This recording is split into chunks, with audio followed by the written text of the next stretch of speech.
Halo semuanya, kembali lagi di channel RND Borneo.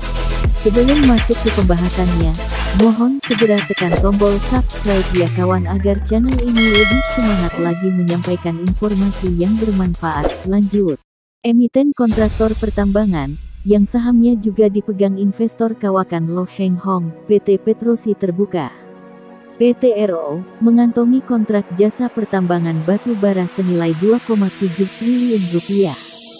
Direktur Petrosi Meinar Kusumastuti mengatakan perseroan sudah menandatangani perolehan kontrak baru pada tanggal 6 April tahun 2021 bersama dengan PT Karya Bumi Lestari yang merupakan anak usaha perusahaan dengan porsi kepemilikan 100%.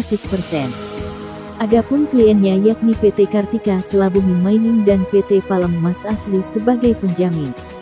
Perseroan dan anak usaha tidak memiliki hubungan afiliasi dengan Kartika Selabumi dan Palem Mas Asli, katanya dalam keterbukaan informasi di Bursa Efek Indonesia, dikutip Jumat tanggal 9 April tahun 2021.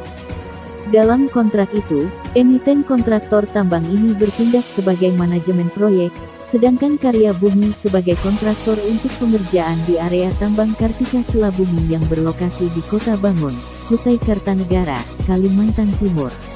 Perkiraan target produksi dari proyek itu antara lain, volume lapisan tanah penutup sebesar 78,28 juta BCM, sedangkan volume produksi 3,95 juta ton batu bara.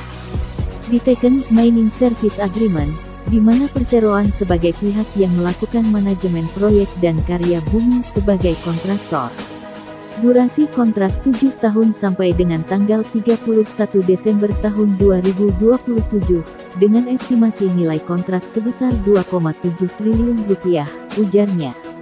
Karya Bumi Lestari adalah anak perusahaan yang dimiliki 100% oleh Petrosi yang fokus pada jasa sektor pertambangan dan konstruksi, khususnya pengadaan alat berat.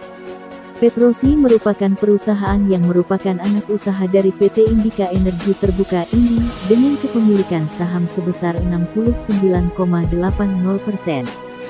Sedangkan pemegang saham lainnya adalah investor kondang Loh Heng Hong dengan kepemilikan mencapai 15,01%, sedangkan kepemilikan saham publik di bawah 5% sebesar 13,50%. Kontrak ini akan memberikan tambahan pendanaan dan memperkuat kondisi keuangan perusahaan, kata Meinar.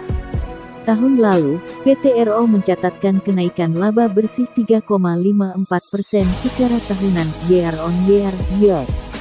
Tercatat laba bersih perusahaan naik menjadi 32,27 juta dolar, 451,90 miliar rupiah.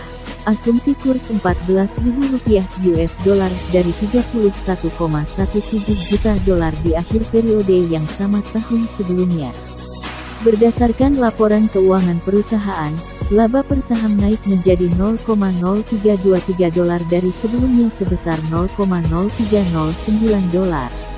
Kenaikan laba bersih ini terjadi kendati perusahaan mengalami penurunan pendapatan. Pendapatan perusahaan turun 28,49% YoY menjadi sebesar 340,68 juta dolar, 4,76 triliun rupiah di tanggal 31 Desember tahun 2020 lalu dari sebelumnya 476,44 juta dolar.